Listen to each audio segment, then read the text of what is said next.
For those of you who don't know me, I'm Angus. I'm from Vancouver. I did my undergraduate studies in Toronto, but now I'm here in Santa Clara in Silicon Valley working for Nvidia. So Nvidia is a hardware company. We make graphics chips along with a couple other chips. So what's called system on chip, so SoCs. So these combine a processor unit and graphics card chip into one, and we do a couple of things with it. Like every Tesla car has two of them as its processing unit, and Oh, that's cool. we have a little streamer TV box that uses the same chip. Um, Right, However interesting or funny that might be to you. right. So anyway, I'm working on mostly on this little streamer TV platform. It's not exclusively this, but it's everything within the Android software. And this little box happens to run the Android software. So on Android, there's a lot of subsystems to it. You might realize your phone might run Android, and there's a lot of parts that make it work. I tend to work on the software that's sort of underlaying Android itself, so the kernel level programs. So basically, how does your phone know how to access its memory? How does your phone know what temperature it needs to start slowing down at, or else it might burn your hand or something? So it's like that type of low level programming. Um, Right, yeah, right. Okay. And low-level programming. So what's the language that you're using mostly? These days, because in my position, it's called systems engineering. We deal with a lot of different languages. At the very low level, we tend to deal with C and rarely assembly, so machine code level stuff even.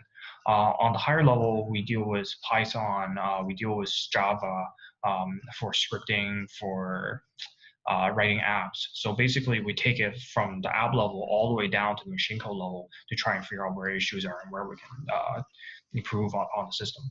So sometimes it's necessary to get down to the machine language in order to actually locate the problem, right? Like you have to. Yes, but very rarely, very Mm. rarely.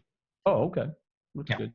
Okay, so Um, I guess let's kick off with like maybe talking about because this is all great, right? Like, I mean, you're. I'm assuming this is like the good news is that you're in a gig that you like, and you're in a place that you like.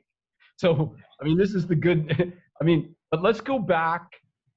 Let's go back to the. I'm going to ask you the question about like, what's your regret, the big regrets that, if any, that you have with high school. So basically, what was it about high school, looking back now, that you wished that you'd done differently? So back in high school, my thoughts were very different. When early on in my high school education, more like, I was not very focused on schoolwork. I was very much doing everything but schoolwork type person.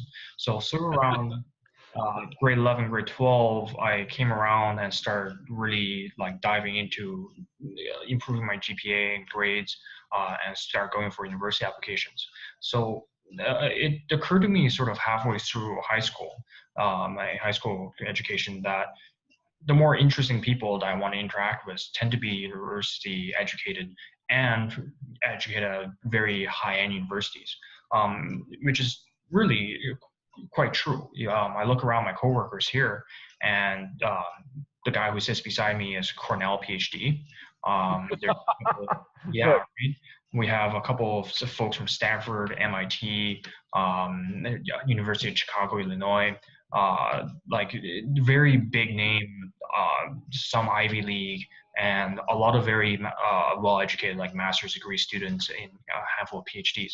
So um, to get into these schools is not so easy. And I realized sort of in hindsight that back in high school, because of the fact I didn't take very many AP classes, I didn't really look at the SATs, I didn't look at a lot of the really like high end stuff to get into the better universities. I missed out on some opportunities there. But luckily for me, I chose the the most probably the most well known of the Canadian universities. So here in Silicon Valley, that would be University of Toronto, where I graduated from. University of Waterloo is very popular here, and really that's about it. You don't see too many. There's one UBC grad somewhere in this office. I don't know where, but rumors are that one exists. And I haven't met anyone from McGill. McGill is, however, a much smaller university. So yeah, Hmm. but if you limit yourself to not taking SCT, then like all these American universities are now sort of Right. no longer available to you, right? And Right. there's a lot of great people here in the United States as well. Okay, so flipping that around, Mhm. like I'm assuming that this is an easy question for you because you kind of answered already. Like, what's the best decision that you made when you were in high school? Like, like I mean, this is not going to take too long because you kind of already said, Yeah, the best decision I made was to strive it's mostly motivation. It's the motivation to go for fancy, big, difficult university. And the reason behind that was again, I'm trying to interact with more interesting people, and to me, I find a lot more interesting people at these more high-end universities and colleges. I've talked to a lot of people during my high school years, and I find a lot of uh, there's different hobbies and different interests and different levels of I don't want to say competency, but like different levels of skill for these interests. And I find that at the high end, a lot of these folks also go to high-end universities.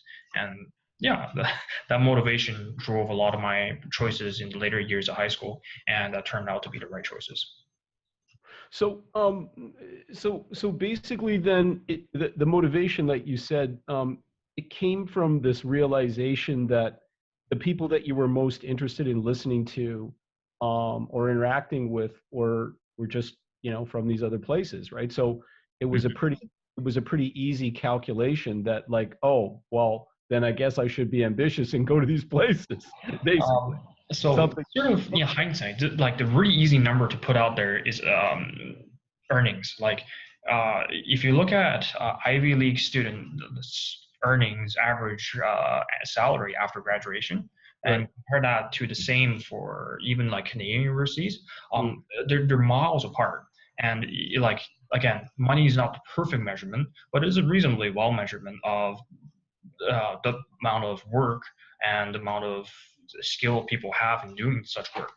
right. So, uh, yeah, that's a simplification, but hopefully that gets an idea across. So, so give me a little bit of an idea about once this actually happened for you, like once you kind of got that spark, right? Where it was like, oh yeah, right? So Mhm. what did you do? I mean, how did you plan? Like what was did you take, like what steps? What did you So I ended up putting a lot more effort into my studies and exams.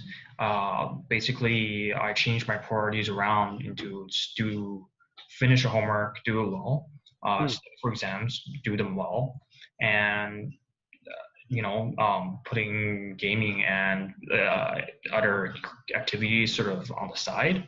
hmm, Back when I was high school, it wasn't, or especially for Canadian universities at the time, extracurriculars were not the most important thing. That may have changed a little bit over the past couple of years, but hmm, generally, it's like I was a B student back in like grade 9, grade 8, maybe even C student, grade 8.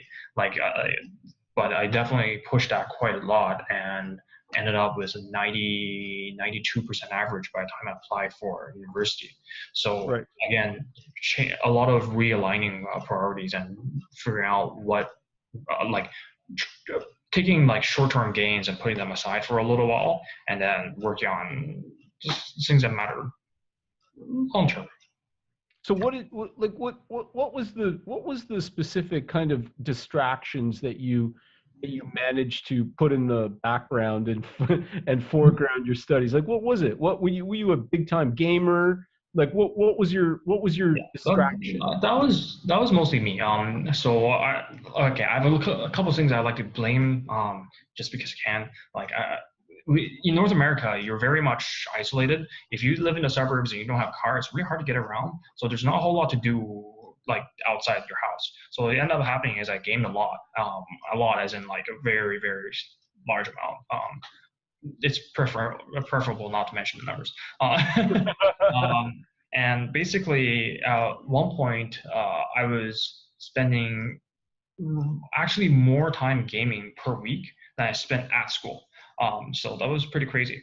So a lot of that came to the point where school wasn't particularly interesting. And I find that for most people, school is really not that interesting. The math you learn, the physics you learn, the chemistry you learn, whether it's biology or whatever it is, in school, it's pretty basic stuff. It's sort of applicable, not really, and you can't really do a whole lot with it. So it made school quite a unfortunately boring experience almost. So like by grade 11, grade 12, it becomes like the course materials do get more interesting, which helps. But also you have to there. I didn't realize at the time, but in hindsight, as usual, um, a lot of these things in high school are quite fundamental to what you learn in university. And the thing is, in university, you learn a lot of materials a lot faster. So while in high school, you might have like half a year, like a whole semester to learn one subject of math or physics or English, the same amount of material is going to be taught in 4 months or maybe even 3 months if you stay, let's say your 4 month semester, once months for exams. So they take like 6 months or 8 months of material and squeeze it down a lot because that's the amount of material they're expecting you to learn every semester until you graduate. So if you learn that quickly, there's no way your brain can soak all that up unless you're really, really genius. I'm not quite there yet. Uh, so like if you take the time and learn your fundamentals well in high school, that helps a lot once you get into university and you start building on top of these. Like I'm not sure if it's like my family saying or Chinese saying, but like if you don't build the bricks of your house very well, the foundations, everything else is going to topple. Yeah. Start putting stuff on top. Yeah. Well, I think that's just common sense, right? Like it doesn't have to be what your family says or what Chinese people say, right? I mean, it could be about anything, or anybody could say that. Like what? Okay, so okay, I think if you could do university again, so like we talked about we talked a little bit about regrets you might have about high school, but what about okay, you got into U of T, which is the best school in Canada, so you had like you had this opportunity to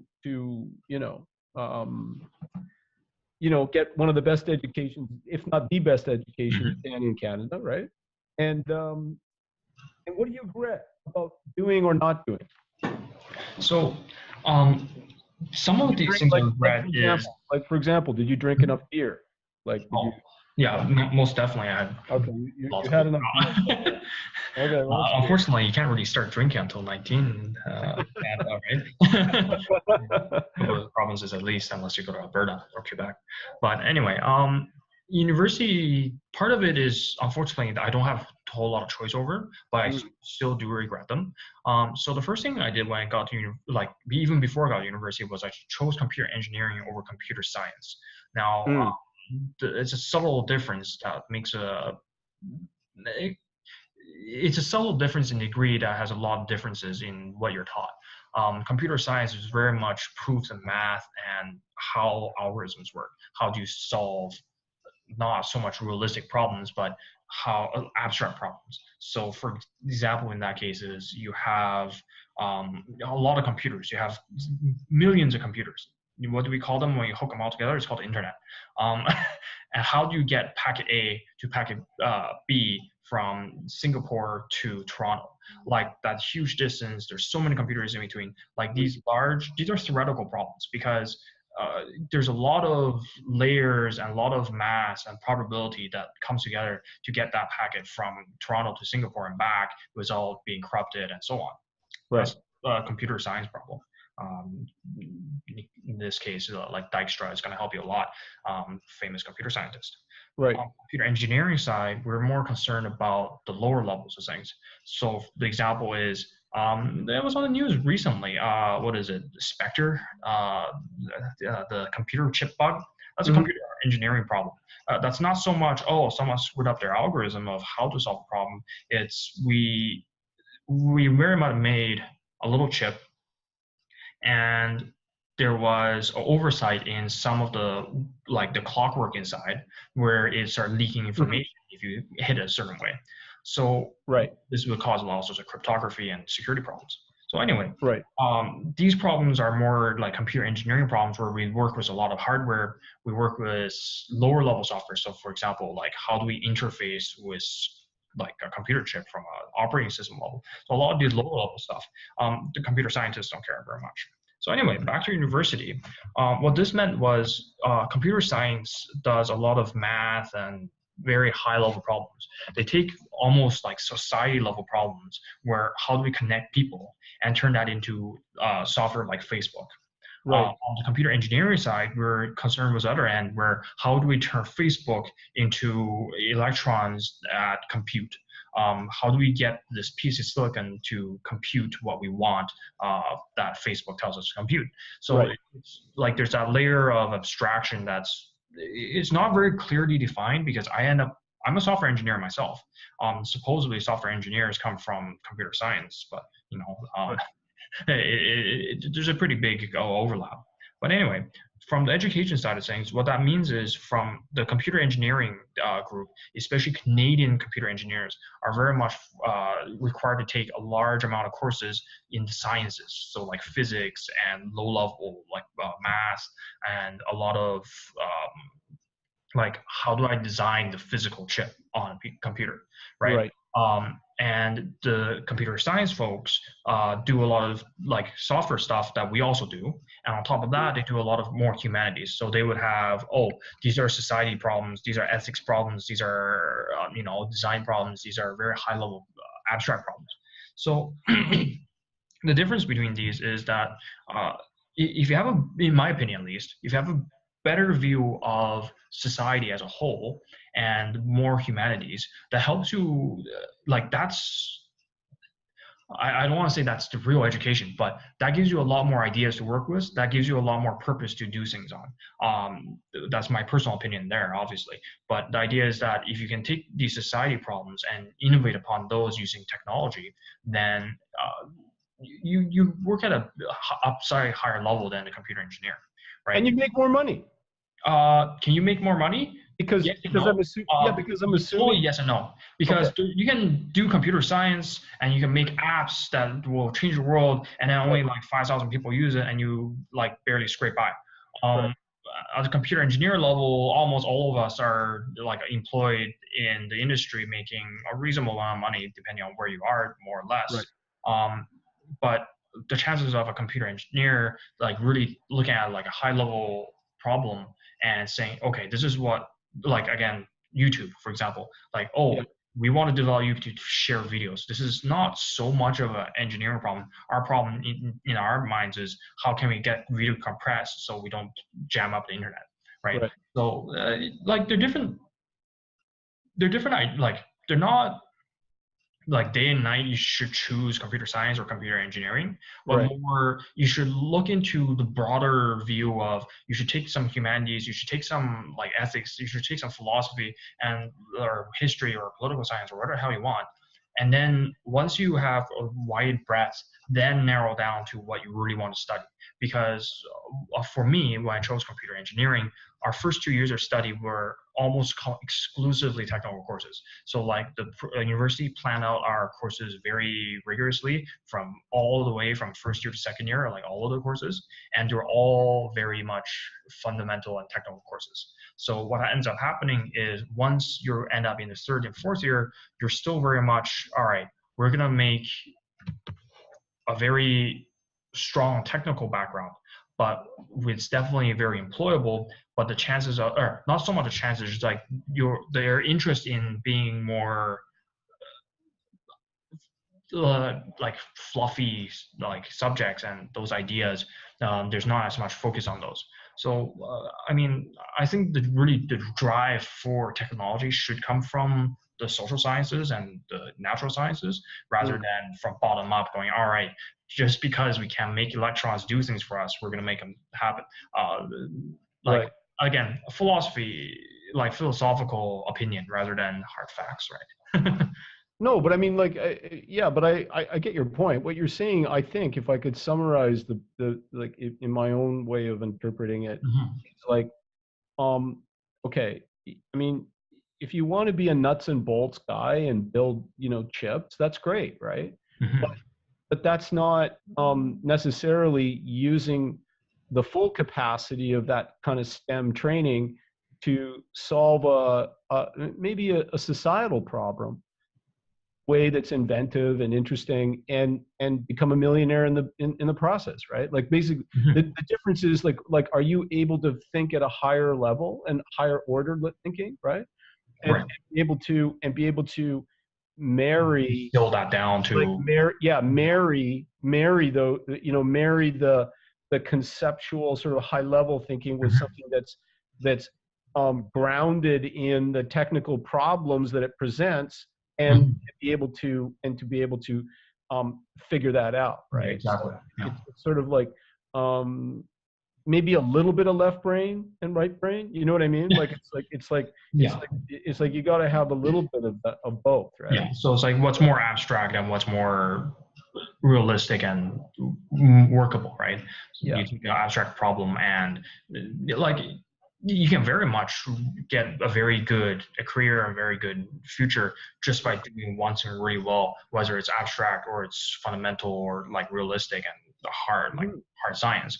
Um, but if you want to really understand why these things come from and really look at the bigger picture, then in my opinion, you should take take more like the bird courses almost, but like it, not because they're easy, but because they expand your view of what's out there. Yeah. Okay. So going back to the gig that you've got now, um, Hmm. which you like and which is good and which you're happy with, um, can you kind of talk about like how did you actually get it? Like how did you make it happen? Because it's one thing to get through U of T, to do well, Hmm. and to graduate, right? But it's Yeah. another thing to also get it like land a good gig, right? Right. So can you talk about that a little bit? That next part. So for some people, so I'm looking at my coworkers here. For some people, it's very much a straightforward of you do well in school, you take your research or your coursework, and that is so good that you can come in and say, look what I've done before. I'm going to do something that's directly related to what I was doing before for you. So my cube mate did her PhD in computer vision, and now she works on computer vision items here, Right. like masks and so on. So that's definitely one way to go. That's a really difficult and not so like accessible way to go. Like it's really getting a PhD is not for everybody, right? Right. So from a more like general perspective, like what I did, so it's very much you start building up on technical skills until you get here. So the idea is when I started U of T, I really had very little, if no hands-on experience anywhere. So the first thing I did was I joined rocketry club at U of T. And what we did was we did a lot of hands-on making PCBs, like fabricating components, putting them together, writing software for it, and getting that to fly up in a rocket and make sure the rocket doesn't explode. Right. So there's a lot of tech, like to do that, you need to expand your breadth a ton. There's no one there to teach you how to do it. It's very much, oh, here's a problem, solve it. There's no one to really like hold your hand and tell you what to do. Right. So that pushes a lot of your learning abilities, and it pushes a lot of how you can achieve things. So from there, using that experience, I was able to get an internship at AMD. So AMD is another one of these semiconductor companies. They make CPUs and GPUs. So funny, they're a direct competitor of Nvidia here, actually. So anyway, AMD has an office in Toronto, and they hire like 80 interns every year to in like their office. It's a very large number. IBM is another one that hires like 80 interns every year, the two biggest intern hires for U of T actually. Right. So at AMD, I was working on a couple of things, a lot of fixing bugs and the usual. Oh, this here intern, go do these junky things, right? And the other half was very much like software development. So again, even more hands-on experience. The important part of both of these things from the Rocketry Club and AMD is the ability to get things done. If you can get things done with visible results, okay, I built this rocket electronics and it worked. It won whatever competition that we were at, and that's one achievement. The other achievement at AMD was I wrote a piece of software that eventually went from I presented to my manager. My manager told me to present it to director. Director told me to present it to the VP. And then when the VP heard about it, he was pretty happy with it, and he got marketing to help us publish it on the AMD's website. You can still find it.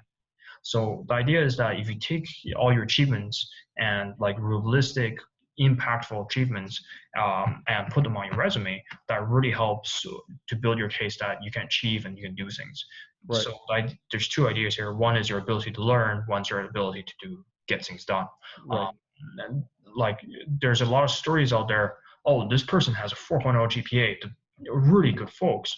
And the reason why, and you'll see like these statistics too, you're like, oh yeah, sometimes these 4.0 GPA guys, they really don't do very well. And the reason for that is they're very much capable of following instructions perfectly. They're incredibly good at following instructions, incredibly good at like taking a set of, oh, learn this, solve these problems, get it done. Learn this, solve the other problems, get it done. They're very good at that, but once they go into the workforce or they go into grad school and the problem becomes, here's a problem, solve it. We don't have instructions. We don't really know what you're supposed to learn. Just go and do it. Once we present these problems to like these wonderful students, they sort of sit there and they really don't know what they're doing. They just sort of sit there because they're very much, they can follow instructions well, but if the instructions are vague and in some cases not like non-existent, it becomes a challenge to get these people going and be productive in the real workforce. So coming back again to my story, it was definitely once I graduated, I didn't really want to go back to AMD. I wanted to change, and it is 22 degrees today here. In Toronto, from what I've heard, they're getting like thunderstorms and like 5 degrees, and I'm here like wearing a t-shirt and jeans, walking around outside. It's pretty good here. Right? So I wanted to come to California for the weather. Let me be honest, it's a lot of the weather.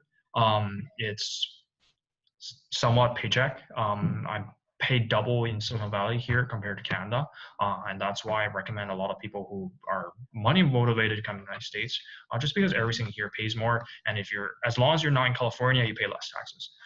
California has roughly the same taxes as Canada. But yeah, so once I graduated, I applied for a couple of jobs. I got a couple of interviews, and some of them went well, and I got offers. Some of them didn't. I didn't get offers. But when I went to the job fair at universities, so there's a lot of employers that go to job fairs at universities, especially the higher end ones, to look for talent. Usually when you apply for jobs, it's very much the employer has leverage over you. The employer says, all right, do we want this guy or the other guy, or out of all these applicants, we want like one. At a job fair, so the other way around. HR goes to job fairs, and HR says, we want as many talented students as possible. Like a lot of companies are growing right now, like in the past 4, 5, 6, 7 years, Silicon Valley and tech has done wonderfully well, and it's just a huge boom that's unfortunately driving like housing prices skyrocketing here. But the idea is that all these companies are still hiring a ton of people. And what this does is at a job fair, instead of you being this sort of beggar and you can't really choose very much, it flips the other way around. You have a lot of employers competing over only a certain number of students. So in this case, what happens is HR will generally forward your resume to a lot of teams, or depending on which type of HR, like which company, right? But usually what happens is HR will forward your resume to a lot of teams. They'll pick the students they like, and there's a lot of competition between employers to do it quickly and give a high offer, and try to attract these students to work for them. Right. So in this case, that's where I got my current job, where I put my resume in with Nvidia as HR at University of Toronto. About months after that, they contacted me for interviews. Over about a month of several different interviews, eventually I came on site here to California to do an on-site interview. And once I passed that, everything got processed pretty quickly.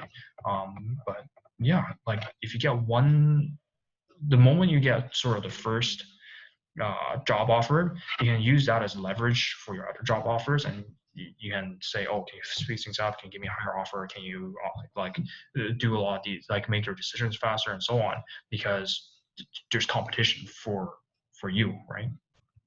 Oh, that's okay. Okay. So can you like during the interview then, like when you were going through the process of doing it, like it sounds like you were negotiating. So like meaning like you were you were kind of like you were kind of negotiating a little bit through the process that you ended up with the best deal Best deal, right? that you could get, right? Like you know what I mean? So like in a way like that's a bit of a game, right? So can you tell me from their end like what just curious like what kinds of questions did they pose to you Right. that like did they try to catch you off guard? Like did they try to you know what I mean? Yeah. Try to trip So you up? every company is different. Mhm. I can't speak for Google. I can't speak for used to be Yahoo was big, but they're dead now. I can't speak for Microsoft and so on, right? So a lot of these tech companies are very, very much. If you can't succeed technically, there's no even point asking you HR questions if you fit or not. So what Right. a lot of these big Silicon Valley companies do is they will give you like literally hours and hours of technical questions where they try to figure out how technically competent you are. So where do these come from? These come from vast majority your courses. Like one course I took for engineering algorithms, so engineering computer algorithms, data structures. Um, like about half of my interview questions ever for like these type jobs came from that course alone. Okay. Science questions, right? Right. So uh, like for I've had two on-site interviews with Nvidia. Well, the first I didn't pass, the second one I did. The first interview set was a 6.5 hour like continuous interview where they had six different people, five technical people and one HR came in like basically one after another to ask you mostly technical questions, and the HR obviously HR like fluffy questions, right?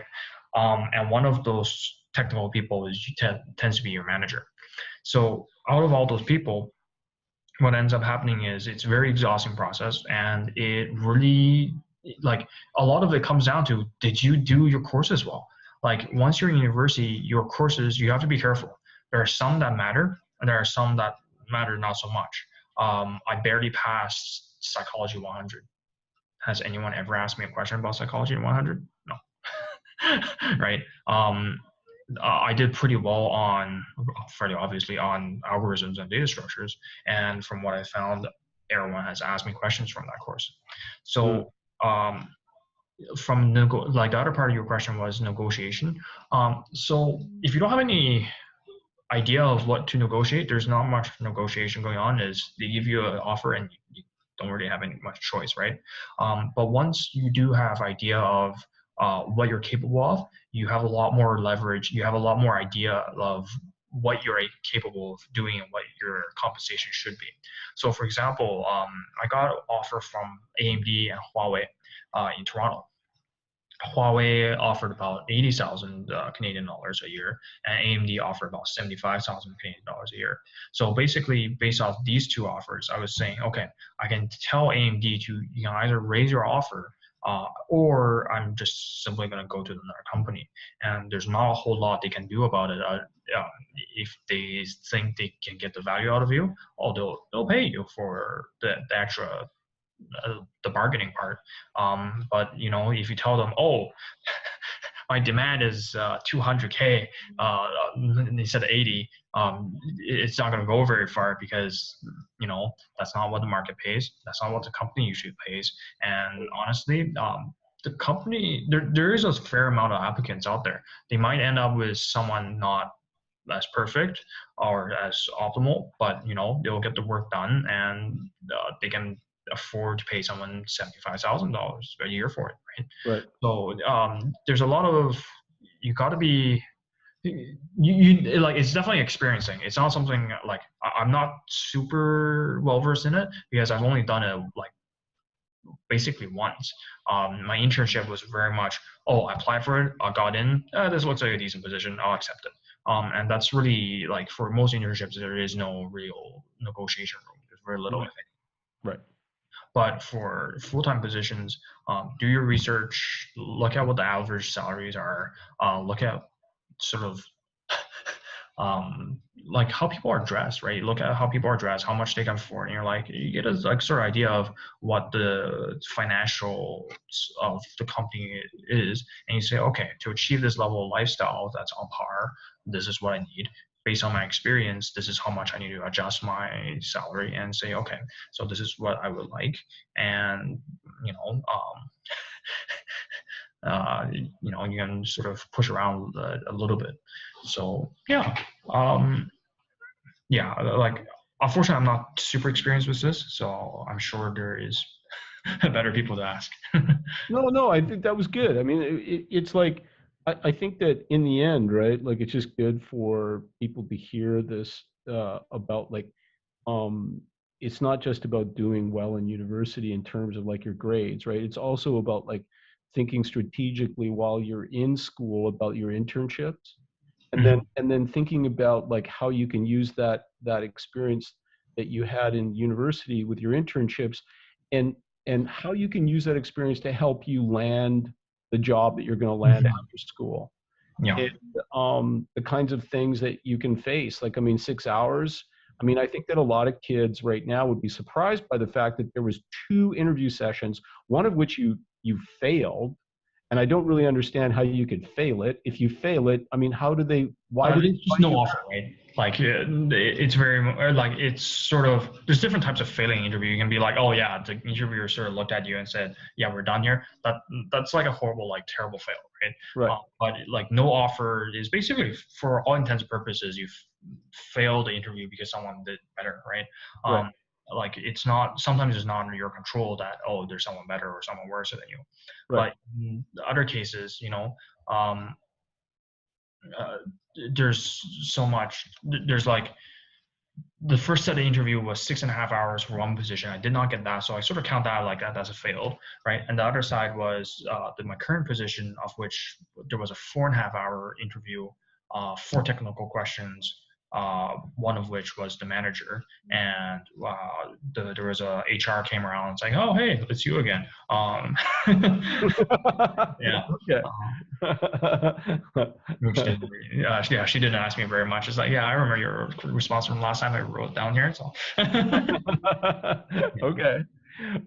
Okay. So, okay, moving on. So, like, I'm gonna ask you now, like, and this is the, I guess this is the sort of this is the part about um, like to summarize for us, like your deepest, um, My deepest secrets, right? no, not your secrets. No, we don't want those. No, we want to know basically what's the deepest transformation for you, that you can tell us about in terms of like when you think about your journey from where you began. Let's call it grade eight. Okay, Yeah. let's call it grade eight, when probably your video game playing was at its, maybe at its peak, right? um, Hmm. Grade eight, grade nine. Okay, let's call it that, right? Yeah.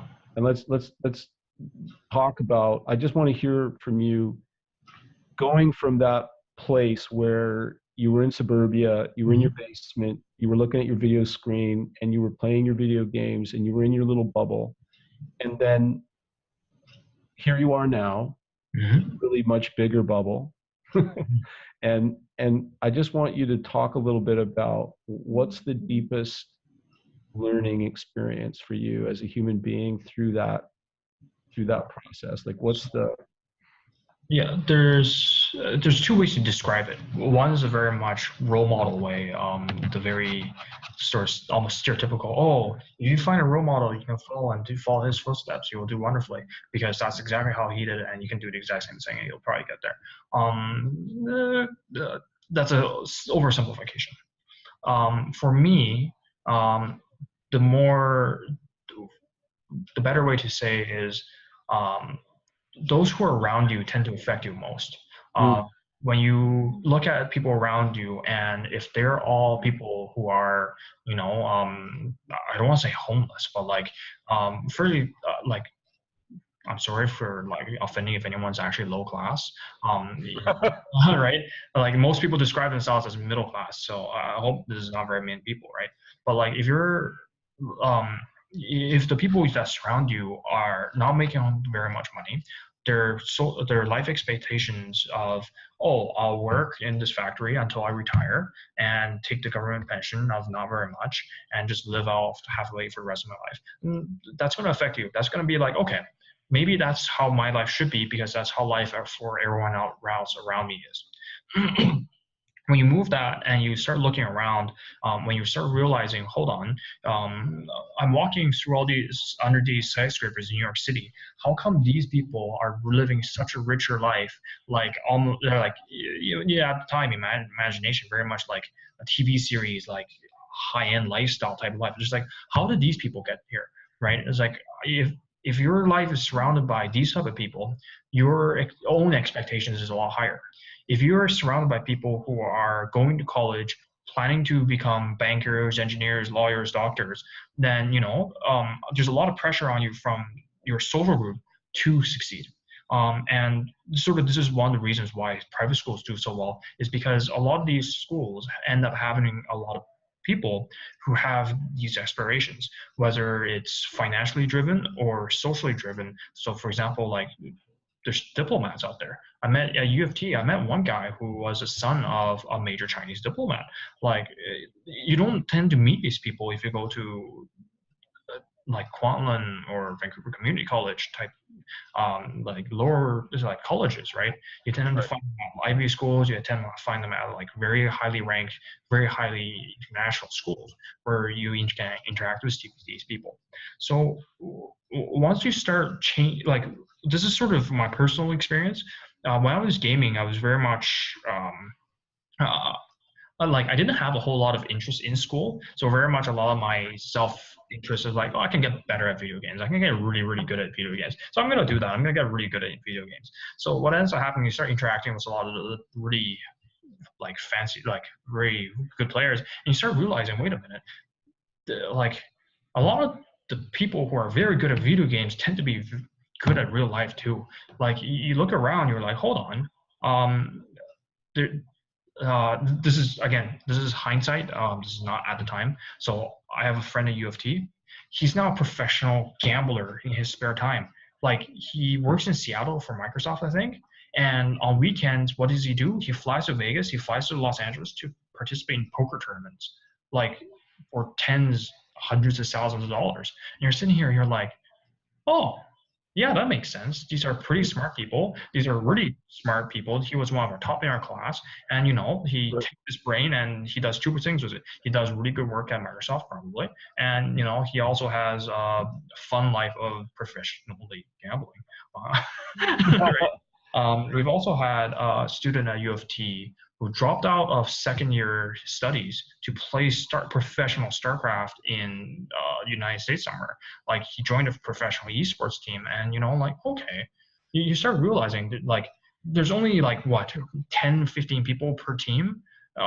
If it takes you like from the best university, the toughest program to get on that team, okay, so there's a pretty high chance that like the more educated, the more like accomplished people in life in general end up being in these positions, right? Um, yes, there are exceptions. For example, most sports stars are not very, very well educated. because you know you don't need to have an Ivy League education to swing your bat at a ball, right? Right. In comparison, if you like gaming is interesting because like look at chess, for example. Well, like a lot of these are very much can you make strategic or tactical decisions very quickly, very accurately. And if you go to a job that is high stress, high paced, and there's a lot of things going on, uh, it's not the same set of skills, but it's a similar set of skills where you have to make decisions based on some amount of information, and you need to do it relatively quickly and accurately. That type of people tends to be like they start to crowd around, and you start realizing, okay, so a lot of these very interesting people are at interesting universities. They're at very highly well-known universities because their accomplishments in life sort of almost parallels their accomplishments in a game. Like they're able to do more, to learn faster, they make better decisions, and so on. You So start. is it fair to say that you gained confidence? Okay, here's the counterintuitive. Mhm. If I can try to summarize that, right? So Mhm. it's like the counterintuitive part of it is that in your case, um, you gained confidence, personal confidence, Mhm. um, from what you were doing gaming, Mhm. um, and you were able to connect the dots for yourself personally, um, between what you were gaining from being a gamer. Sorry, Mhm. uh, and like, and then somehow that for you translated into um, something that was actually practical and which you could use and which you could build on. And so what I meant, and what I mean by that is not just in terms of like an intellectual skill set, but I'm talking Mhm. about emotion. I'm talking about emotionally the sense of confidence in yourself that you were capable of doing something. You were, do you know what I mean? Like the other part of the question I'm asking.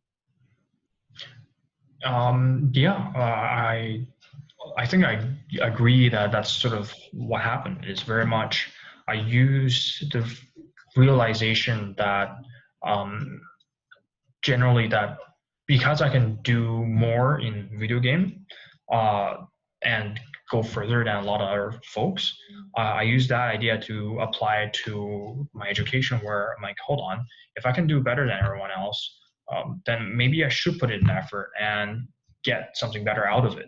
And it turns out that makes a lot bigger difference than spending that time playing a video game. Um, right? Right. But the interesting thing here is that for you, in your case, like rather than that becoming a negative thing in your life, um, somehow that didn't become a negative thing in your life. That actually resulted in something positive for you. Mm-hmm. And somehow you were able to make that a positive experience, is what I'm saying, right? Yeah. Um, I'm not really sure how to bring more detail to it because that definitely happened. I agree. Uh, um, it's very much you yeah you just sort of realize you're just like, oh, if I like how can I find these better people in real life in addition to like can I change my circle real life social circles, and it turns out that education was the path forward. Mm. So, okay, just switching gears a little bit now. Like now that you're in Silicon Valley and you're working at a great job and you're pretty happy and but from your vantage point now, because you're there Mhm. and in a sense you're at the center of a big economic and also not just an economic and not just a technical engine, Mhm. but like also a social engine, because those things are not Unique, yeah. they're not They're not isolated, yeah. they're not isolated from each other. They're sort of Yeah. they're sort of They have combined. an effect on how like the world is working. For example, Right. So from social your media vantage has point, changed the world in ways that right. we And still it's don't happening. know. Yeah, I mean, it's happening every day, right? Like, I Mhm. mean, where you live right now is sort of like, and where you're working, is it's sort of like the center of like of an engine that's sort of driving the ship forward, right, into the future. Mhm. So from your vantage point, like, what could you say? What do you want to say to kids, or parents that might be watching this? Like, what, Mhm. from your vantage point, should kids and parents be anticipating, thinking about? Like, I know this is a big question. I mean, Yeah, it's really difficult because like you look at the things that my company is working on right now. My company is right now the hottest company probably, or so I hope, for machine learning and AI.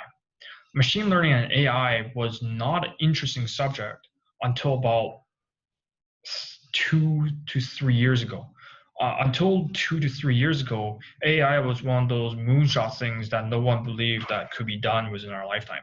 Uh, right, right, and what changed was not a whole lot really. Like Moore's law kept going, and our companies happened to be at the forefront of Moore's law, where we can double computing power the fastest. And right, with all this compute power, these scientists in universities realize they can take like these horrible, horrible algorithms from the 60s, 70s, and 80s, and they finally have enough computing power to run these in a finite and reasonable amount of time. So instead right, of taking decades to run algorithms, they can do it in hours right, or maybe days, right? right. So, um, can you could I have predicted it? No. When I started when I started university, the most interesting thing out there was social networks. Everybody wanted to do web, everyone wanted to do social networks, and like the 2 years or years before that was very much online sales, Amazon, eBay. How can you turn any website into a product selling website? Like that was the thing that was hyped up. So Silicon Valley goes through a lot of these very, very hype periods of doing things. Like it extends really far back. Like semiconductors was the most hottest thing back in like the 70s and 80s, and then it Right. was telecommunications. Like the invention of the internet changed everything, and then 2001 happened, and all that dot-com stuff exploded, and a lot of companies died. And like basically tech didn't pick up until 2004 or 2005, and then Mm. 2008, and there was another recession, and there was another slowdown in technology. So it's very much there's a lot of fads that happen, and if you get caught in the right time in the right place, you can do a lot of great work. But if you're caught in the wrong time at the wrong place, like I have a friend who works for, or like he doesn't like his job, and the reason is he works for a company that makes software or runs on gas pumps. Mm. Um, Maybe 30 years ago when they first got those digital like gas pumps, it might have been pretty hot and like, oh, look at all these fancy gas pumps. But now you have electric cars, you got hydrogen cars, you have all these things coming around, and the last thing on people's mind is like, oh, you can display a video on the gas pump. Congratulations, that's so interesting, right? So like, how do you deal with this? Very much you have to go to the fundamentals and really do for fundamentals well. AI is fundamentally built on statistics. Most of what modern AI does is built on statistics. There's a very little, small amount built on biology. They're literally trying to replicate human brains, and they're doing okay, right? But a lot of it now is so much. Oh, if you want to go and learn machine learning and AI stuff right now, there's two ways to do it. You can take what's already been researched and just try to like plug in a couple of APIs and like interfaces that speeds your program up. Or if you want to really do research on it, you go back to square one, you go to the math, you sit there and you calculate and figure out what are the mathematical models they're using to generate these. So a lot of these things, even like social networks, like how did they solve, what was the craziest social network problems? The biggest problem was how to scale it. When you have a website with a couple hundred people, it's not too difficult. You get yourself a big old server and you're fine. But when you have like 2 billion people using Facebook, one server or 1,000 servers or a million servers might not be enough. So how do you write your program to take advantage of all this server and computing capacity? And how do you write those programs? You go back to square one. They use these, like, for computing, it's ancient. Like in the 60s and 70s, they did a ton of research into algorithms on paper by hand. The graph theory and mathematical theories they developed 40, 50 years ago can now be applied on your friends, literally. You Facebook, and like Facebook is a bad word right now. If you friend somebody, or on LinkedIn, that's better social media network. If you friend somebody, how do you figure out like who you're connected to this second order? Like the friends of friends, who are they? How do you figure this out when you're President Obama, you have like 80 million or 8 million, 800,000 something followers. If you're Donald Trump, you have 5 million followers on Twitter. How do you send your message to all these people without crashing your servers from overload? Well, it all comes back to the math and developments that were done years and years ago by computer scientists and mathematicians. So if these are the high level problems that you want to be able to tackle in the near future, then what you really need to do is have a strong foundation of knowledge to know how to solve these problems using, for the most part, rather old research. Right. So yeah, like there's no, like, you can follow the trend as much as you want, but if you're always one step behind the trend, you're not going to go very far. Like I have a housemate, he's working on e-cigarette lighters, little box, they smoke some strawberry strangeness, and you know that was all craze 3 years ago. If he developed this product 3 years ago with a couple more people and got to market, he's a pretty wealthy man right now. But because he's like, his specialty is in like computer hardware chips rather than building a box around it, you know, it's taking him a little extra time to do it, and that little extra time is put him in a financial disadvantage in that business, right? So, like, if you can follow the trend like that, yeah, anybody can follow the trend like that. But if you try to follow the trend like that, you'll always be one step behind. If you always copy Apple, you'll always be one step behind Apple, which is what the smartphone industry is doing, right? So what you're saying, want to be one step ahead, what you need to do is you need to very much figure out, okay, these are fundamentals. This is how you can use these fundamentals to fix rather really fundamental problems. How can you innovate on things that can be changed in a big way rather than small improvements? right. Okay, so in a sense, it's kind of like, okay, I mean, all the rage right now, as you said, is something to do with artificial intelligence, right? Yeah. And the approaches that people are currently taking in terms of like how to make AI effective in terms of an application, right? Like a real world application, right? Yeah. But what you're also saying at the same time is that even though that's interesting, it's like if you're a high school student now and you start learning now, by the time you finish university, that's going to be really old tech, and everyone will know it, and you're basically wasting a lot of time and effort. So what you're saying is, it's not to say, you're not trying to say, hey, listen, forget about AI. What you're trying to say is more like, okay, AI, in terms of like pushing it, is going to go in a direction that maybe not very many people at this particular moment might predict, right?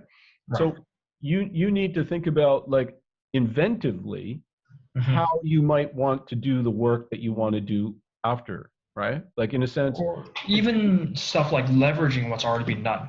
Like AI, there's there's two groups of people. There are the researchers and the people who use the research to do things.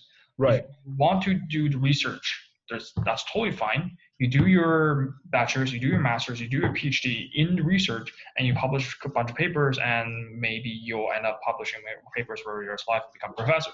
Like, possible. I mean, that's a valid career path, and for a very small number of people, that's the right thing to do. But for the bigger group of people, is the people who take this research and try to apply it. And if you want to do this well, and if you don't have any foundation in what's going on, it's hard. Yeah.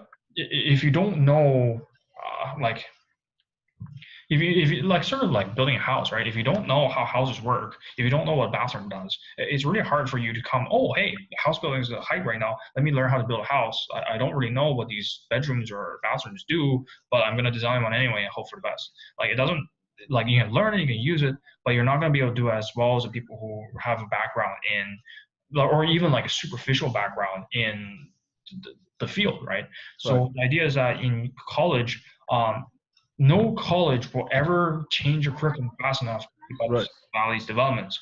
That's Right. not possible. But like you can't have educators write books without knowing what they're doing first. And a lot of Silicon Valley is very experimental. We try this thing, it doesn't work. All right, academia can't put that on a textbook because they don't know if it works or not, right? Right. Know how to teach it. So what happens is, if you want, there's two parts to it. One is in university, in high school, learning fundamentals well, because those are things that usually drive innovation in the end. You realize, oh, wait a minute, all this technology that we have now, yeah, like iPads, they've been around forever. They're called PDAs before. And you study PDAs and you realize, hey, I can reinvent the PDA. Now you have the iPad and the iPhone, right? If you study virtual machines, you realize, oh, wait a minute, we've done a ton of studies on virtual machines. Virtual machines was the big thing, and cloud is back. But virtual machines for a while was like, oh, the biggest hype thing in Silicon Valley. And all that research, or like not all of it, but a lot of it was done 80s, 70s. Right. Research came back and said, hold on, we know how to solve these problems. They're really not problems that we haven't seen before. And if you start applying those things that are taught in a lot of courses, you'll realize they're all very similar problems and you can just build on top of that. Mm. Like Silicon Valley tends to be very much, oh, we're always cutting edge, cutting edge, cutting edge. Well, a lot of the things that we do are cutting edge are they're not like if you look at like the hype is thing right now, like virtual reality, if you look at AI, like these things, these ideas have been around for a long time, and the fundamentals behind them have been available. It's just we haven't had the time and money and the technology to apply them yet. So if you figure out what has been done before, that couldn't be done realistically before, there's a good chance by the time you graduate, you might be able to actually apply them and be, for one, Mm. at a leading edge, right? Right. Right. The other side, that's one side. That's one major recommendation. The other thing is, let's say you really do want to work on this fat thing. You really want to work on social media. You really want to work on internet shopping. Great. How do you get there? Practical experience. You go get your internship at Amazon. You do your internship at eBay. You do your internship at Shopify. You do your internship at your target, right? You want to do hardware, you do your internship at AMD, you do your internship at Intel, at Nvidia, that brings you to hardware because what do they do? They make hardware. Like I forgot to touch on this earlier, but like choosing internship is important because if you choose an internship that has nothing to do with the job you want, it's not going to bring you any benefit to getting the job you want. So even at intern level, you should put your effort to find something that's related to what you actually want. Trying to figure out what you want is the difficult part, but this is an effort that once, if you know what you want or have an idea of what you want, you should really push towards. Got it. Okay. Um, so, I mean, obviously that's information that's, you know, beneficial to kids and parents, both. But I think, mm, I think it would be good now to kind of like end with what you might want to say to parents, because here's the thing is that most of what we've talked about is something that, yeah, it's something that basically uh, both sides of the equation can use, right? It's Mhm. all information that's good for both sides, right? But I Yeah. think parents, to some extent, like, um, I think their struggle to figure out how to help their kids um, is something that's very difficult because look, Yeah. you've talked about at various points how you yourself, independently from your parents, Mhm. figured out how to get from grade 8 to where you are now, right? I mean, I'm assuming that obviously your mom and your dad were in the background, like meaning that they were paying the bills and Mhm. trying to do good things for you and be nice to you and all that, right? But Mhm. what I'm saying is, in your story up until this point, it's been basically about the fact that you yourself were able to put the pieces together to get where you're Mhm. going now, right? Yeah. Um, now, I want you to sort of maybe think about, maybe talk a little bit now about what your mom and your dad might have done for you, help you, and maybe you could use that as a way to give them advice Mhm. about what they could be doing to help their kids. Right. So, mm, from the parent side of things, my parents were very supportive of a lot of things I was doing, in the sort of ironic way of they really don't know what I was doing and said, "Go for it." Yeah. We don't know what you're doing. You're really against doing anything we tell you to do, so we'll just let you do whatever. That was sort of like Is my that parents did when I was in grade 8, grade 9. At that point, like after many years of struggling, and they're like, we'll just let him do his thing and let's see what happens. So like for a lot of parents, they can't do that. That's like horrible. Like you don't have a lot of control. You don't have like your kids are not doing so well. You're very concerned, and it's not grade 8 or grade 9, but it's like grade 10, grade 11. Like things are coming due, and like there's things are getting scary. So my recommendation to a lot of that is a lot of it has to do with social circles and expectations. Um, I find parents' expectations, a lot of parents' expectations fall into this sort of ironic. We want our kids to go to college. We want kids to go to college, get grades, get a good job, and that puts a lot of pressure on kids that might not be very well received. There's a lot of jokes on the internet of very overly expecting parents. It's actually uh, you see it quite a lot on the internet. And the problem with that is it ends up being uh, almost as backfires because what happens is you end up facing a lot of resistance, and the more you tell your kids what they should be doing, the more they don't want to do it, and you actually cause a negative effect there. So the better way to do things from my personal perspective is you want to surround your kid or at least expose your kids to what's out there. So like how really successful people have gotten to places, what they have done to be there, and how and the expectations of the peers that have similar interests. Hmm. And sort of uh, like um, I have a lot of political views that come in occasionally for this. Like I like public schools. Public schools are a very good service community to the society as well, right? And but the problem is that includes everybody. So these are people who aspire to be plumbers, to be electricians. They're not bad jobs, but there's also a lot of people who aspire to, do a lot of drugs. There's a lot of people who aspire to do sports, and the influences these type of people tend to pull you towards doing sports, doing trades, doing things that don't really need a college education. And if you surround yourselves with all these people, then you're going to be very much lean towards, hey, if he can play video games all day and his dad is a plumber, let me just be a plumber and I should be able to play video games all day, right? Like it's a very straightforward, simple way of thinking for a lot of kids to think that way. But if you surround your kids with the kids of a whole bunch of lawyers, let's say that, and like all they talk about is, hey, this school gets you this law degree, that school gets you that degree, and like these schools make a big difference. Look, this is how much my dad gets paid. This is how much my dad gets paid doing, and like the competition becomes very much, hey, if I want to be even remotely successful like our peers, I need to work as hard as they do, or even harder to not fall behind, right? Hmm. So if you surround yourself with that mentality, or even expose kids to people of that mentality, you like, and you have to do it often. You have to do like you need to make sure it's not single-minded too, right? Like I said, like oh, if you have a whole bunch of lawyer kids, maybe they're all thinking about law because maybe that's all they know too, right? So the more you look around, the more you realize that people can lead happy lives, fulfilling lives, doing stuff that, oh, they got a college education and now they're working on Wall Street. They got a college education.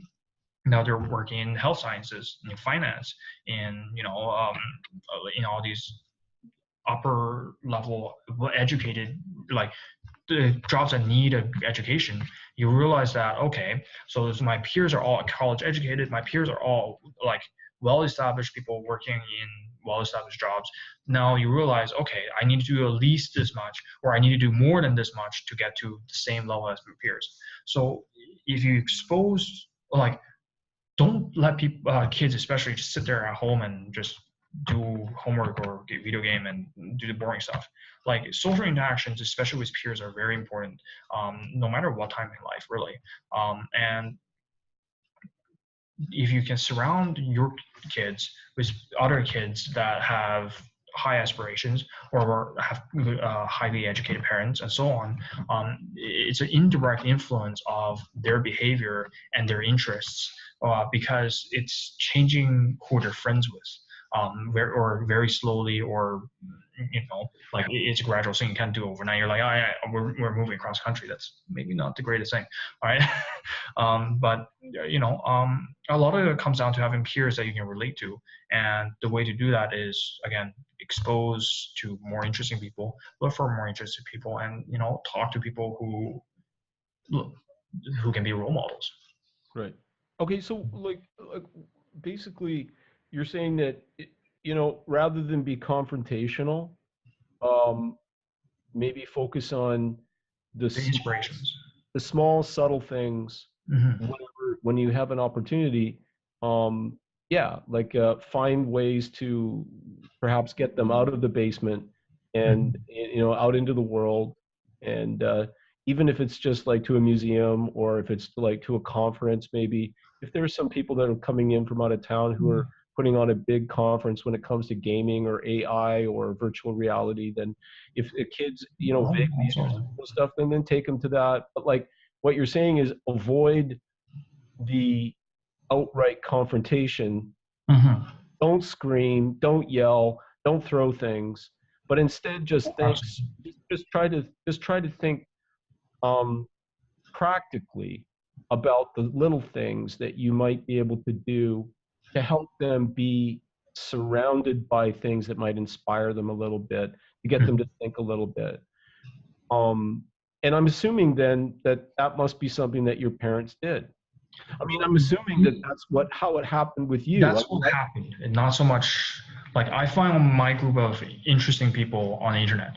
Um, it didn't have to be that way. Like mhm, let's say you're one of the people who lived in like New York City and you went to those chess games that they have in Central Park every weekend. right, You realize that the people around you are well educated, they have good solid jobs, and if you want to be like those role models, these are the steps you need to take. Like it's, again, that's a bit of a stretch, because very few people have that type of opportunity, but it's something that, again, like if you surround yourselves with people who aspire to be more, then you'll be inspired to do so. so that's interesting. Like you're saying that, like for you, like there was a community that you found online that wasn't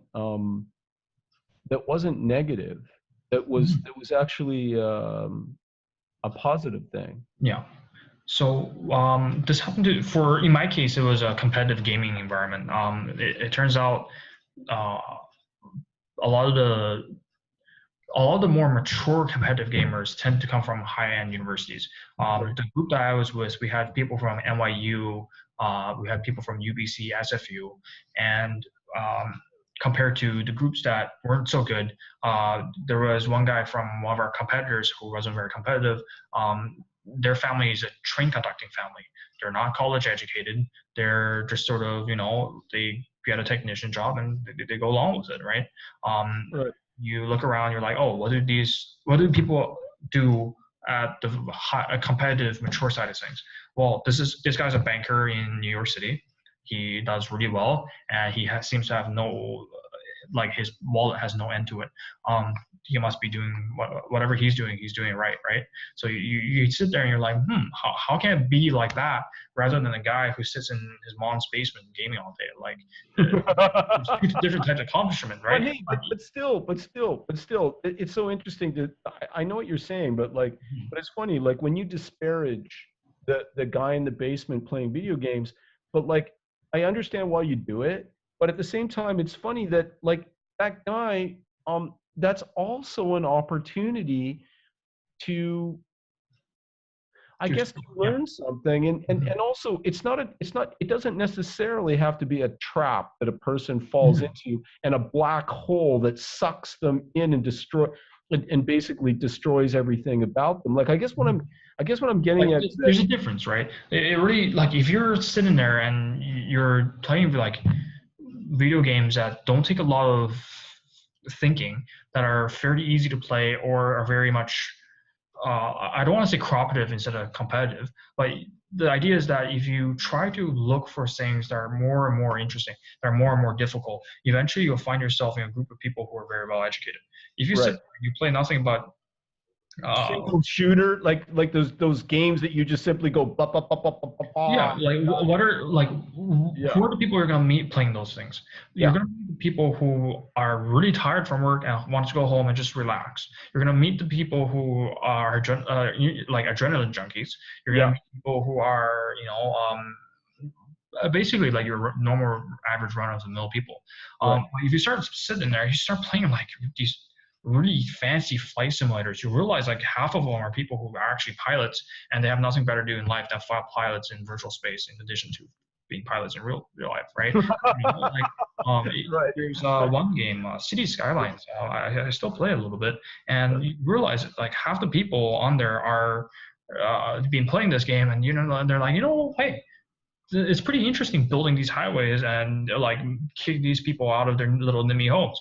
Like, how can I do that in real life? Well, half of it is how you can get involved in local politics Right. and zoning laws. The other half is you can become college educated, go get a degree in geography and urban planning, and going into the urban planning boards of local offices, right? Right. So, um, like, oh, you start playing games where you're architecting, you're building, you're designing things. You're sitting here and like, hey, how can I make this into something? Like, I really enjoy this. How can I make this into something that brings me money? Because in the end, like, if you want to live, unfortunately you need money. This is not the perfect society. We're not quite there yet, right? So like, how can you make the things you are interested in to something that potentially benefits society, to making you money, and that you can do it for a very long time. So you take these ideas and you're like, okay, if I really wanted to like shoot guns, maybe I will join the army. Like, you can, there's things you can do to get out there, right? If you really want to do something like what is it? There's a game that was recently updated, Space Engineers. If you really want to build a space station, like, go get an engineering degree. If you really want to do, I don't know, uh, like, if you really want to do magic stuff, then you should probably go develop video games or become a movie maker, because hey, look how many like fancy superheroes are in the movie. Like, how do they do it? Well, they sit there with a computer and they draw a lot of fancy effects, and they look like superheroes because our technology has been able to look like that, right? So there's a lot of things that you can be inspired to do by looking at things from a more critical perspective rather than a so much relaxing or escapism perspective.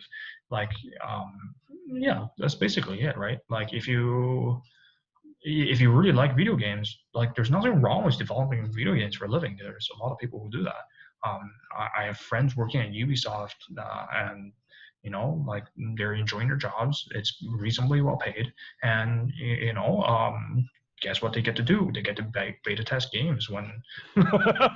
Like, Which is not a bad. Which it is really isn't. yeah, yeah, yeah. I hear you. Okay, so maybe finally, just at the end here, I have a selfish question I want to ask. Yeah. Um, Blockchain and cryptocurrencies. Oh, And, yeah. and the reason I want to do this, the reason I want to ask you is not just for the kids and the parents that might be watching this, but like for myself too, right? Because I've developed a kind of a late in life fascination with this whole sphere, right? Hmm. And I want to ask you, from your perspective, what do you think about? First, I want to ask you about blockchain because that's the Yeah. underlying tech, and then I want maybe after that you can talk a little bit about what your view of Okay. crypto is. Yeah. So blockchain is an interesting technology. What it does is basically it's distributed cryptography. So the idea is if you want to verify something, you can. The one way to do it is to have a consensus of that's one thing is true, one thing is false, that everything else is false, and that's sort of what blockchain does. It's distributed computing that computes cryptography functions to validate what other people have done. Fundamentally, that's what blockchain is. So there's some interesting applications of it. For example, there was Kodak coin. Kodak coin is apparently used to secure copyright on images. You have an image with a copyright, and you take that copyright information, you put it in a blockchain, and it's now stored in a blockchain, and it gets copied over and computed upon for every single person who decides that they want to mine Kodak coin. Right. Kodak coin is probably also a scam to make Kodak more money because stock jumped like 25 or 50%, like literally overnight once they Right. announced it. Right. It's very much 2001 style. If you add .com to your company name, your stock will jump 50%. Right. But at the Like same that's time, exactly what's happening now. okay, but in fairness, there were, I mean, yeah, there were a lot of losers in 2001 during the Mhm. dot-com boom, right? Oh Um, yeah, but then on the other hand, that there's a was lot the of people that birth, survived. Yeah, that and was the birth, I mean, that was the birth of Web point two, right? Or 2.0, I mean, right? yeah. I guess what I'm saying is that like, I mean, don't you see, I mean, I'm just asking, I mean, you don't have to agree with me, but don't you see that this is kind of like, this is kind of like 3.0. Hey, like this is the I birth of personally sort of disagree. okay, I have two parts of why I disagree. One is a moral issue. One is um, sort of a technology issue. From the mm, technology side, blockchain is not very efficient at doing uh, transcription, like validation and verification. And the mm, reason being that is you always need a ton of computers to mine coins or and do these computations for no reason, just to keep it alive. If like there's an interesting phenomenon on the internet where everything only has one last backup copy and can never be deleted off the internet simultaneously. And the reason being that is you don't know how many people have copies of it, and if someone happens to unfortunately delete the last copy, it's gone forever. Uh, mm, we've seen that multiple times when websites go offline, the content is lost forever. right, And the problem with Bitcoin is that, or like cryptocurrency is that plus more. Not only are you running a lot of computers to compute to keep the blockchain alive, uh, it draws a ridiculous amount of power. The whole reason the blockchain works is you after a certain amount of time you make it more difficult and more difficult and more difficult to do the computation, because if you don't, eventually someone's going to have such a powerful computer they'll take over 51% of blockchain's voting power, and they can now make forgeries. yeah, Um, so what happens is we make these computations more difficult, which then takes more power, which means you are now literally using hundreds of megawatts, if not gigawatts. Like this is enough power to power whole countries to mine cryptocurrency. To do what? To keep track of a few transactions of money between person A and person B. mm, My mm, bank can do that. The world's banks can do that using a fraction of the energy, right? Like right, there's no real like the amount of gain you have is you have now distributed it. You've made that anyone can participate in it. But like, what does that get you? It just it distributes power that so the banks can't regulate you. Is that really a good thing? So that comes back to the moral issue that I was talking about before, mm, where it's difficult and intentionally so to regulate virtual currency, because the whole idea like is that a lot of people who adopt virtual currencies disagree with how the world economy is being run by reserve banks across the world, like the U.S. Reserve Bank and so on. Because what they say is, as a currency that is not tied to the value of anything intrinsic, any government can just sit there and print more money, and your money is now worthless. Um, and the idea of cryptocurrency is that because there is no central entity that can magically say we're going to print more of it or reduce it, it's not going to be able to say, okay, we're going to change it to suddenly deflate or inflate or change value or whatever of your currency. I don't think that's a good thing, from my knowledge of economics, because that's literally helping everybody do money laundering. It's difficult to trace. It's um, pseudo anonymous, and you know what that's great for? If you're selling drugs, if you're buying things that you're not really supposed to buy, if you're making money from illegal ways and you don't want to trace, if you're trying to evade taxes, like all these things become very convenient with the anonymity that the blockchain grants you, as part of this design. I don't think that's the right way forward, because I think these criminal acts should not be made easier to do. Right. But is it possible to think of those things as, I mean, cryptocurrencies in terms of like how they're being used, yeah, as you said, in ways that are nefarious, right? Mm-hmm. But isn't it fair to say though that blockchain, in terms of like, and I'm talking conceptually, maybe sometimes in the way in that it's applied, and particularly in cases like Bitcoin, where, Mm-hmm. as you said, there's a mining problem. Um, but isn't it fair to say though that blockchain as a concept is there might be some really great uses for it. There might be some use cases Mm-hmm. which are actually, good fixes and actually might have a social good attached to them, right? Yes, Like there like probably is. yeah. For example, like, remember piracy, like software piracy and music piracy? That's Hmm. mostly gone from public view now because there are other problems that we're dealing with. But for the longest time, BitTorrent was very, very popular for torrenting uh, pirated software. And the Yeah. way that worked was it used a lot of computers to simultaneously give a little bit of everything from everywhere else. Yeah. So having everything distributed allowed you a lot of redundancy and a lot of ways to not lose data. Right.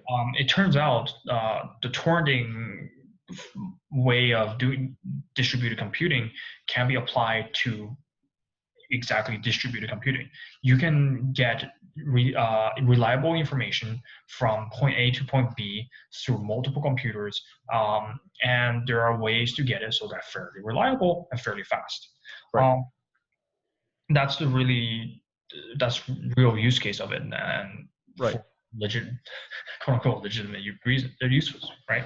Right. So what blockchain has is it has legitimate uses. There are a lot of reasons why you would potentially want distributed way of doing verification of things.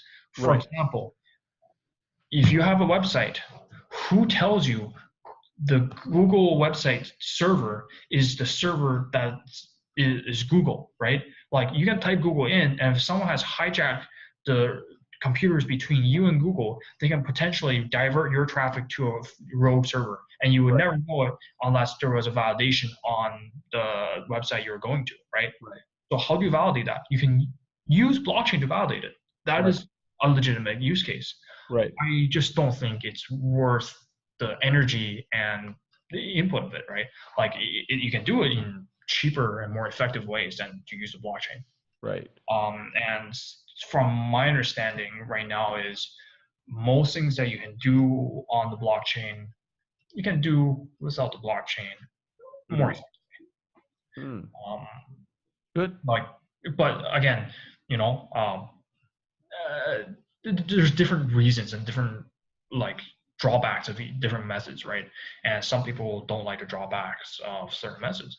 So what I just said of that all about verification validation, yeah, that's done. It's done by these big people at big corporations running big servers that do the validation. How do you know they're right? Because due to everything else. What if they're compromised? You would never know. right? What if they would have like they get hacked? You would never know, or unless they publish it or something, right? So if you distribute it, hey, that gives you a lot more sensibility because hey, it's pretty hard for 50% of the entire world's computers to be infected with a single virus that changes these values. Yep.